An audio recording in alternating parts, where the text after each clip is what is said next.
What's good, YouTube? This is Boxingwave. Man, this is going to be a good video. This is a special video for many reasons. First of all, I took my mom out last night for the first boxing event that she's ever gone to. It was actually something on my bucket list of things to do. I have never taken my mom to a boxing event. She does not watch boxing at all. Of course, I've been to plenty of events with my father. You guys know that. Some of you guys have seen me there, and you guys seen him host with me on the live videos that I do. But my mother's never been to a boxing event at all, and it was a surprise. I wanted to tell you guys earlier this week when I was, especially when I was doing a prediction video for this card, and I basically told you guys I wasn't going to be here to go live for the commentary because I was taking her. But I didn't want her to. She do watch my video, so I did not want her to know based on what I said in the video. So we'll talk a little bit more about that. Also, it was the last ESPN top ranked card. Period. All right, the contract is up, and it was a. I would say it was a good event if you were there live. You know, I don't know how it was on television. There were no upsets. Okay, so we'll talk a little bit more about that as well in this video. And you know, we'll recap some of the fights. You know, I didn't get there super early, so some of the fights I did miss. And then also while I was there, you know, I was mingling, I was talking to people, networking, and chopping it up with some other content creators, and also you know, people that was just doing media.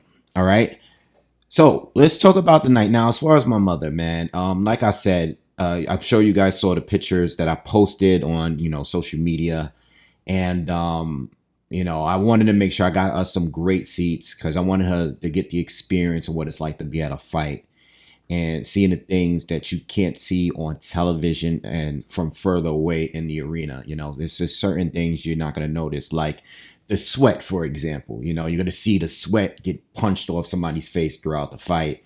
You're going to hear the impact of the punches a lot more. And also you're going to see the intense crowd, which is not always a thing. Like if you've never been to a fight, um, it's hit or miss with the arena. I had just recently took my father to one of the most recent ESPN top rank events. That was, well, no, it wasn't ESPN. I think it was a Matchroom event a couple months ago on around Father's Day from with my dad. I took him to that card, and it can go completely different. It could be in the same exact arena, but the energy might be a little different. And honestly, I am so glad I took my mom to this event because it was like a party, you know. And what I mean by that is they have a DJ, you know, they're playing music in between fights or during the fights. Everybody's walking around, everybody that's known in New York, you know, from fighters and just trainers, and everybody wants to be seen, you know. It's like being at a club, to be honest. Like everybody's walking around wanting to be seen. If there's somebody, you know, whether they're a fighter or a trainer, or if they do create content like myself, everybody's just wanting to be seen. And the girls are all like dressed like they're it's just it's a whole vibe, right? It may not be for you, it may be for you, but the energy in the crowd last night was really, really good because you had, you know, it's mainly a Puerto Rican card. You have some Dominican fighters there. You know, you had a couple Mexican fighters there as well. And then you have Bruce Carrington, who's going to always bring out Brooklyn to represent him anytime he fights. So the energy as far as the event was high level, all right? Like very intense out there. A lot of noise, a lot of cheering, a lot of booing. It's not always like that. You know, I think maybe one out of every five events that I go to, it's like this level. Like this was like really, really packed in there. Not just the seats, but there was clearly a lot of people in there that was not there with tickets. I don't know how they got in. I don't know how it worked, but it was really, really dope. And my mother like enjoyed it. She was the whole time, she was just taking a camera and video recording when she saw Rosie Perez, you know, uh, and seeing some of the people, the few people that she noticed, and then we were around a bunch of fighters. We had really good tickets, so Tiger Johnson and Richard Torres Jr. was sitting right in front of us. I got to chop it up with Richard Torres Jr. During the event on and off. He's very very nice guy. We talked a little bit about potential fights, but it was a great time. It was a great time, and I'm glad I took her to that event for her first event. And she's like, I did it. I'm good. Like, I'm glad I went. I experienced it. I loved it, and that was that. And she really got into the fights, and it was sad because she felt bad for who was losing. So anytime somebody was losing a fight, she's like feeling bad for them. She's like, oh, this guy's getting beat up. I think when we got in, it was the end of the Jan Santana fight with Aaron Alameda, right? I think it was the ninth round when we walked in, and Santana was just beating him easily. I mean, from what I saw, it looked like. I mean, the based on the way he was boxing, it looked like he was in control of the fight, the whole fight. I mean, it was 100-90 scorecard. It was a sweep. So she was able to see the Juan Manita Lopez fight with Jorge Gonzalez, and she felt so bad for Jorge because he was getting beat up, he was getting destroyed. Same with every other fighter that was losing that she saw. She felt bad for all of them. But anyway, she enjoyed it, and it was. For me, these are the things for me. I don't know about everybody else. I know everyone here doesn't have their parents. Some people might have lost their parents. Some people may not have a good relationship with their parents. One thing that I continuously have done, is to I always do stuff with my parents, when it comes to like taking them out to events, taking them out to dinner, doing things that they enjoy. It's just a way of me to give back, and say like, okay, you guys are older, chill. I'm taking you out. I'm doing things for you, now that I have the money to be able to pay for certain things. I like doing that. That's just a thing with me. I've traveled with my dad on multiple occasions. You know what I mean? Like, my mother doesn't travel as much, but she, loves to go out, So I do go out with my parents a lot, and it was a big deal for me to take her out tonight. And I'm so glad that it was a decent card and a great event. Like, the card was decent, but the event was great to me if you were there live. All right. So yeah, shout out to my mom. And if you want, for the people that saw the picture in the post in the or Instagram or whatever, or Twitter, who do I look more like? Because everybody's saying, God, you look just like your mother. But everybody says all the time when they see my dad, I look just like my dad. Let me know in the comments, all right? Now, let's talk a little bit about the event. All right, so this is the final top rank card on ESPN. It's the end of an era. I think they've been on there for almost a decade now with their deal. Like I was saying in a prediction video, I think Top Rank are the best when it comes to developing fighters. I know a lot of fighters, when they reach a certain stage, when they become champions or when they have big names, they tend to have issues with Top Rank in the past, but when it comes to building up a fighter, matching them up well, and making them have tough fights before they go in there and get tested, I can't say that every promoter do it as good as the way Top Ring do it. I've seen a lot of fighters with other promoters jump from one stage to the next, and it'll be a huge jump. And sometimes it's a good thing. Sometimes it is, but sometimes they get pushed too far too soon, and they end up losing in a dominated fashion. I think Top Rank do a good job of putting these young fighters like Abdullah Mason, who was there last night. I've seen Abdullah Mason. I've seen and his whole family. His brothers was there with them. It's cool. They was walking around with yellow shirts the whole night. Shout out to them. Shout out to Maestro Boxing. It's always a pleasure seeing him and chopping it up. That's my guy. He's from the Bronx as well. and make sure you guys subscribe. Maestro Boxing. Subscribe to his channel. He's always great. Ran into Sean, who does used to be with Fight Hype. He does a podcast with Sean Porter. Shout out to him. I ran into a lot of people. I'm sure I'm gonna forget some people. All right.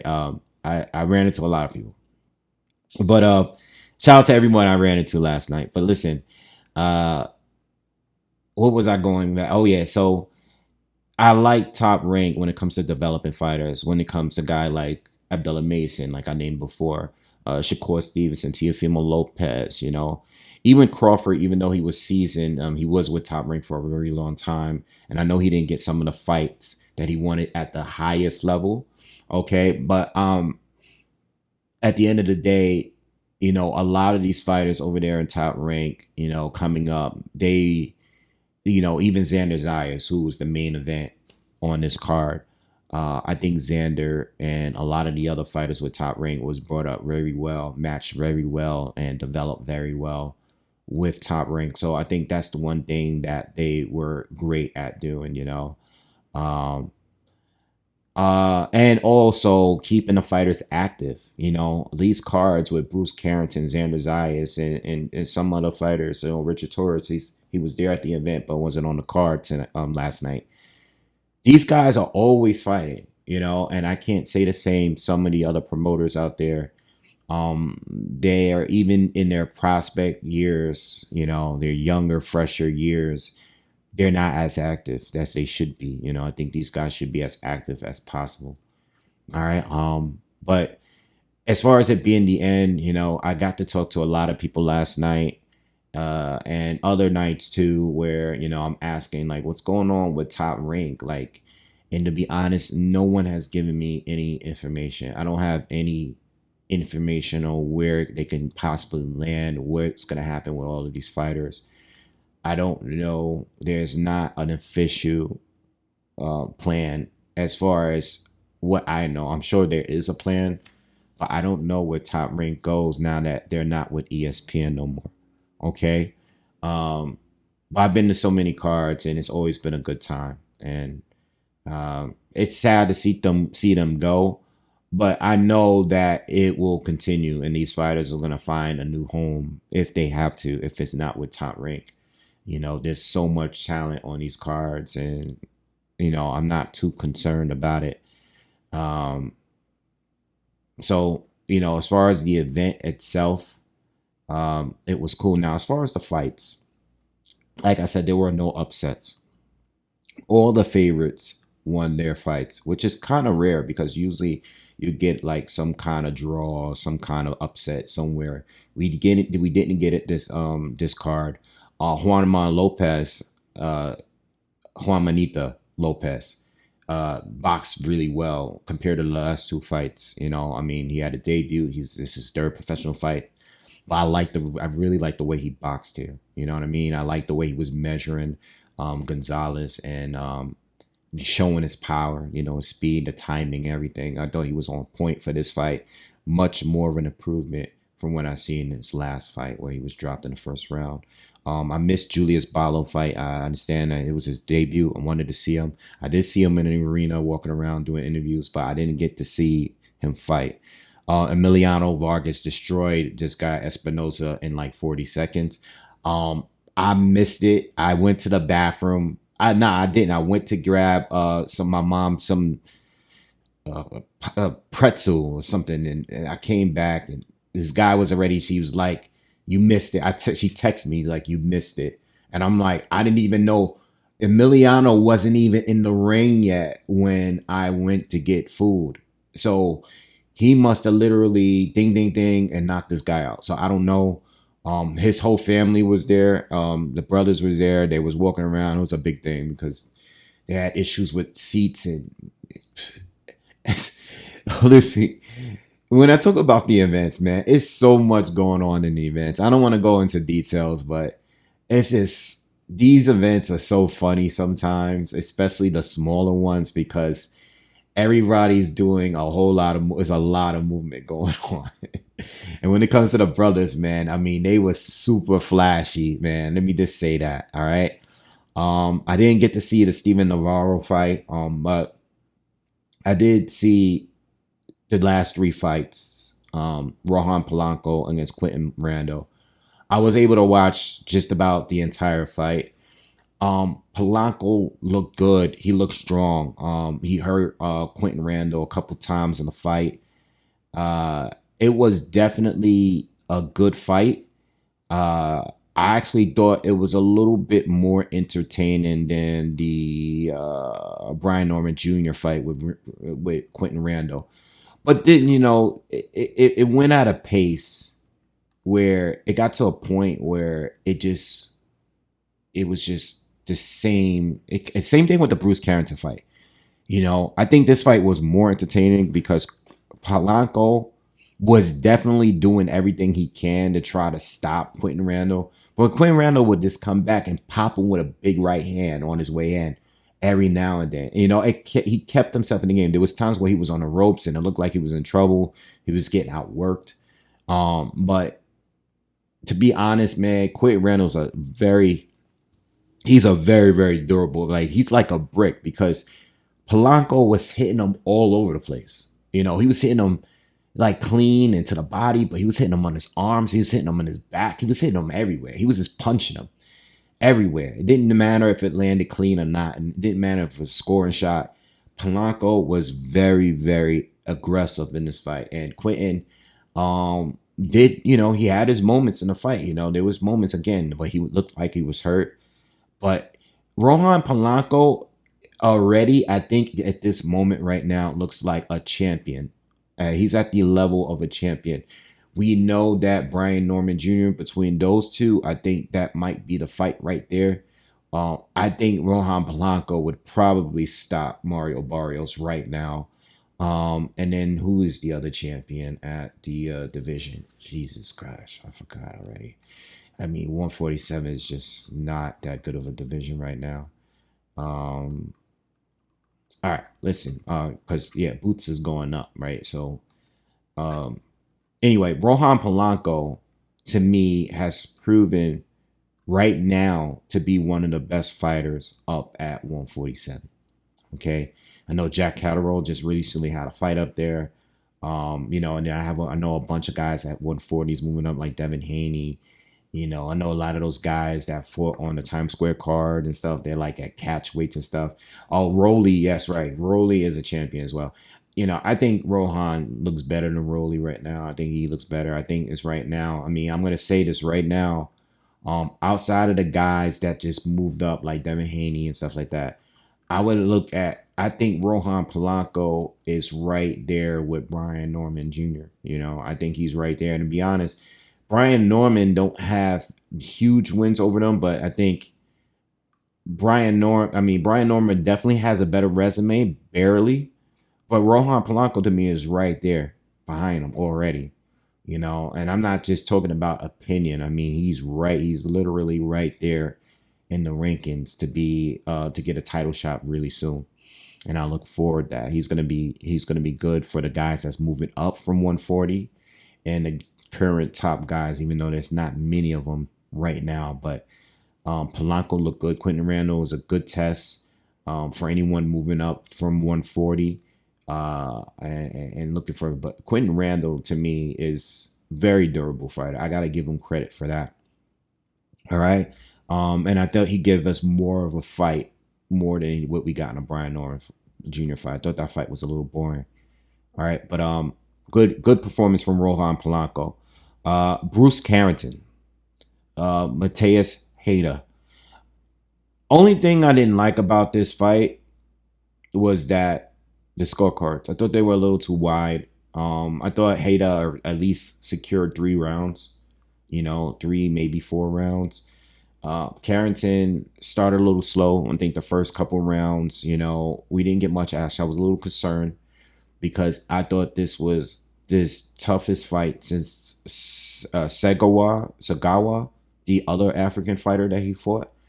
I think these two African fighters have given Bruce Carrington a tough time, and Hayda's a completely different fighter than the other opponent that Carrington had trouble with. The other guy was a southpaw, very good boxer. But Hato was just rugged. He was just high level coming at him, very energetic. You know, more volume with him. And some pop. He caught Bruce with some good clean shots, and Bruce got some solid defense. But Hato was definitely landing some good punches. I mean, I'm gonna say this with Bruce Carrington. I mean, he won the fight to me. Definitely won the fight. Um, I He won clear, but he wasn't dominant. He won clear though. The thing is, when it comes to Shushu, he's there, and I'm not gonna just admit it. In New Way, he was calling out in way. In way is at 122, so he was welcoming. I mean, a New Way even went to one of his fights, right? Um, I think I went to that card too. But anyway, Inoue uh, came to see him fight. He was calling out Inoue, and I don't see him being on Inoue's level. But Inoue is one of the best fighters in the world. Like, I think he's top 3 right now. So that's not saying much. But he calls out Rafael Espinoza, which I love the call out, by the way.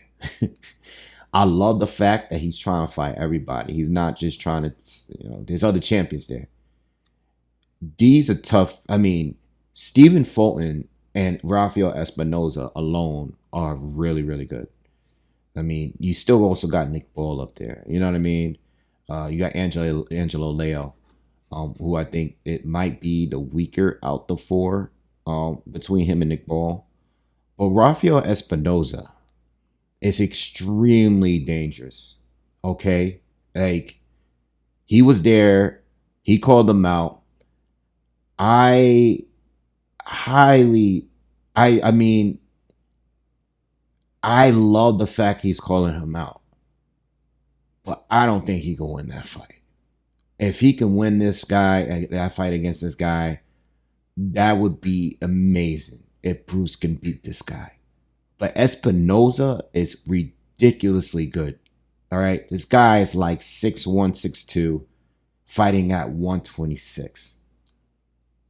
And he can box, and he has power, and he's rangy. You know what I'm saying? Like, he's very, very good. I love what Bruce is doing. I think he's doing what he needs to do. I know a lot of people believe that he's just this young prospect. He is a contender, and he's 28 years old, y'all. He's not with like these other guys that you've seen that they've been lining him up with as far as prospects. He is 28 years old. He needs a fight now. So I think he's doing the right thing. But these couple of performances, what I'm starting to see is that maybe it's because he's down at 126, but I don't think his power is at the elite level. You know what I mean? I think he has skills, but I don't think his power or his lack of power may be an issue when he's going rounds with some of these guys. You know what I mean? Stephen Fulton doesn't have crazy power in either, but Stephen Fulton, outside of the Inoue fight, skills really, really pay the bills. Like, it really, really got him all the wins that he got. You know what I mean? His skills was really, he was much more talented than some of the other fighters. And I think he's a lot more high volume than Bruce Carrington. Like, Scooter is, he lets his hands go. He might not have huge power, but he lets his hands go. Bruce Carrington, he doesn't throw that much. He's more of a counter puncher. He likes to wait for the counter, and then he'll kind of like explode. Like, he's explosive, but he fights at a certain pace. A different pace than Stephen Fulton. Anyway, all good fights. Whatever fight, I think he's in position now to fight for Stephen Fulton's title. I'm not trying to discredit Fulton in any way. But I think Carrington has a better chance of beating Fulton than beating Espinoza style wise. Just my opinion. I know Espinoza is also with Top Rank, so that fight might be easier. But Fulton is a a more winnable fight for him, and I'm not even sure if he could beat Fulton. Okay, and I'm just that's not. I'm being as unbiased. Bruce Carrington is from New York. He's from Brooklyn. I'm usually I'm with the Brooklyn fighter. Fulton's from Philly, so Philly. I love Philly too. But if they're going against New York, I'm gonna go with New York. But at the end of the day, I'm being very unbiased here. I'm being real. Fulton is a very tough fight for him, and Espinoza is an even more difficult fight for him. Oh, a dangerous fight because Espinoza can outbox you or knock you out.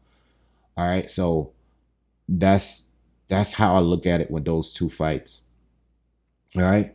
But good performance. Again, not an easy one. You know, a lot of people got restless at the event because Shushu just couldn't get the knockout, you know, and people in the event started like trying to boo, but you know, again, it was a lot. It's a New York event, and a lot of people were supporting Bruce, and it was just a long, tough fight where it just he didn't go into a different gear like that. You know what I mean? I think he was consistently winning, but he didn't go into a different gear. And I think that is probably the only criticism I have of him. Like you know, a lot of the times, you know, what people say about Shakur, they say they were saying in the arena. They were saying that about Shushu last night. All right. Okay. Main event: Xander Zayas against Jorge Garcia, which to me was the best fight of the night.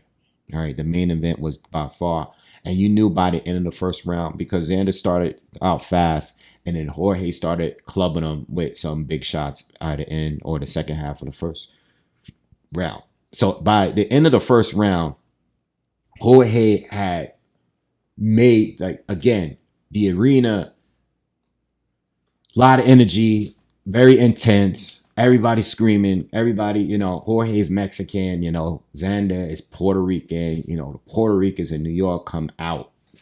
They pop out. So they were all there. But I'm gonna tell you, Jorge, by the end of the first round, shut that and quieted that crowd. All right. Um, I think the first round could have gone to Jorge, but I thought it could go either way because I thought the round was split. All right. I then after that, Xander started to pick up. Man, I mean, he was just faster than Jorge. Jorge tried to counter. He was just too slow. He was in air a lot. It was competitive. Jorge was chasing him at times and hitting him like, you know, closing distance, hitting him to the body and stuff. But Xander was too quick for a good amount of like 6 rounds straight, like from the second to the seventh round or so. So like Xander was like just consistently better. And then maybe around the end of the seventh, going into eighth, ninth, 10th round, that's when Jorge started to pick up the pace. Like those later rounds, he started to pick it up. I think from like maybe the eighth to 11th, where they were a lot more competitive. I do think he won 2, maybe 3 of those rounds in there. Um, but I think Xander closed it out way better in the 12th round. I think he proved himself to be a champion. I thought the 116-112 scorecard was definitely accurate. I could have gone with 117-111. I thought 119-109 was a little too wide. Same with 118-110. I think Jorge did more than 2 rounds, maybe 3 or 4 tops. But I think this was definitely the most competitive fight. Jorge has a hell of a chin. But Jorge, outside of his chin, outside of his work rate, I don't think he's on a level of some of the other champions and some. Again, Xander's biggest issue, he definitely has the talent. Again, I think he's the most talented Puerto Rican fighter, young Puerto Rican fighter out right now. He's in the toughest division in boxing to me. You know, or at least one of the top 3 toughest. No matter what he does, he's champion now.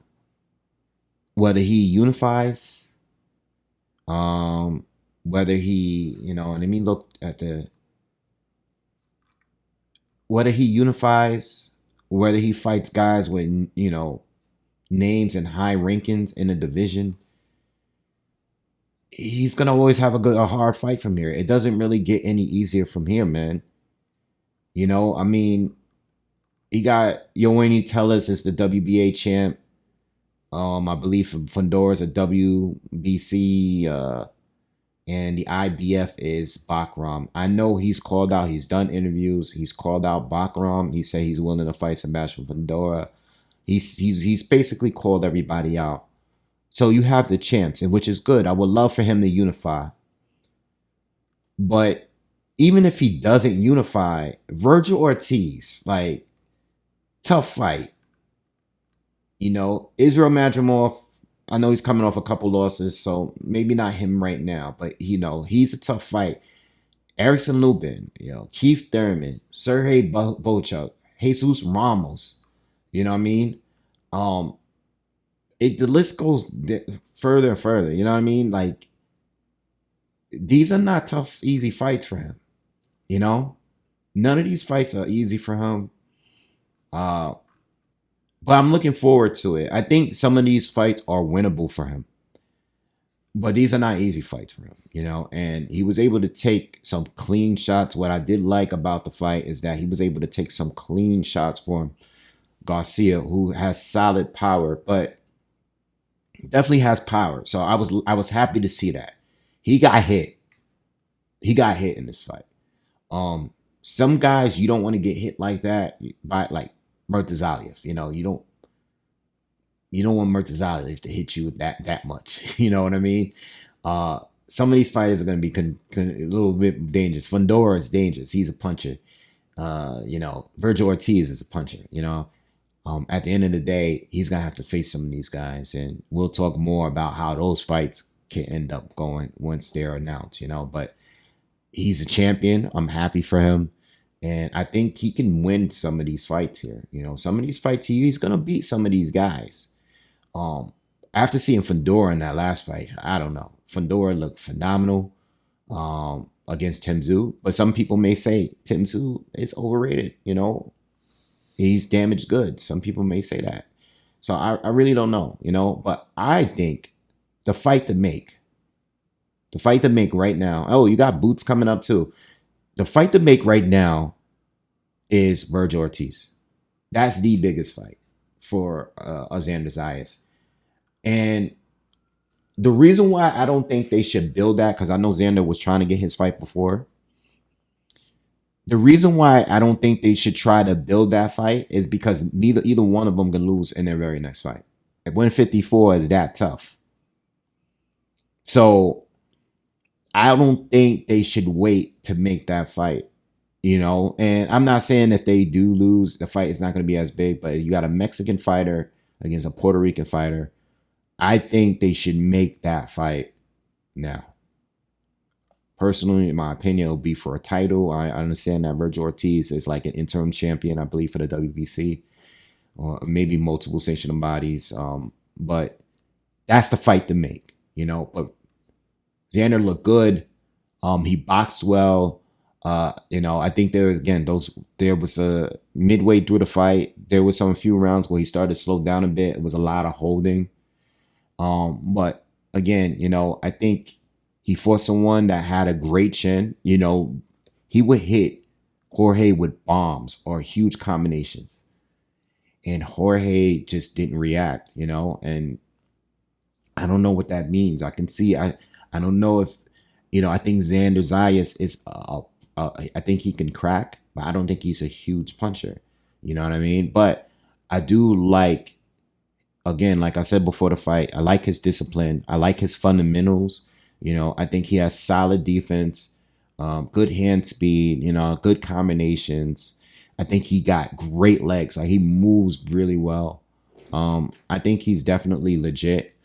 It's just that he's a legit fighter, where I think in certain divisions he might be the top 2 or 3, But in this division, I don't even know who's the best in this division. Like, I really don't, because there's so many fights that can get made that hasn't happened yet.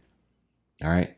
So anyway, that is my recap of the event. I know this was a really long video, but I wanted to give you guys a full detail recap of this card, and I hope you guys enjoyed it. All right. If you are new, subscribe to the channel. Also, smash the thumbs up, please. If you can, donate to the channel. All the information is in the description here. And I guess I'll see you guys on the very next one. Peace. Y'all have a good day.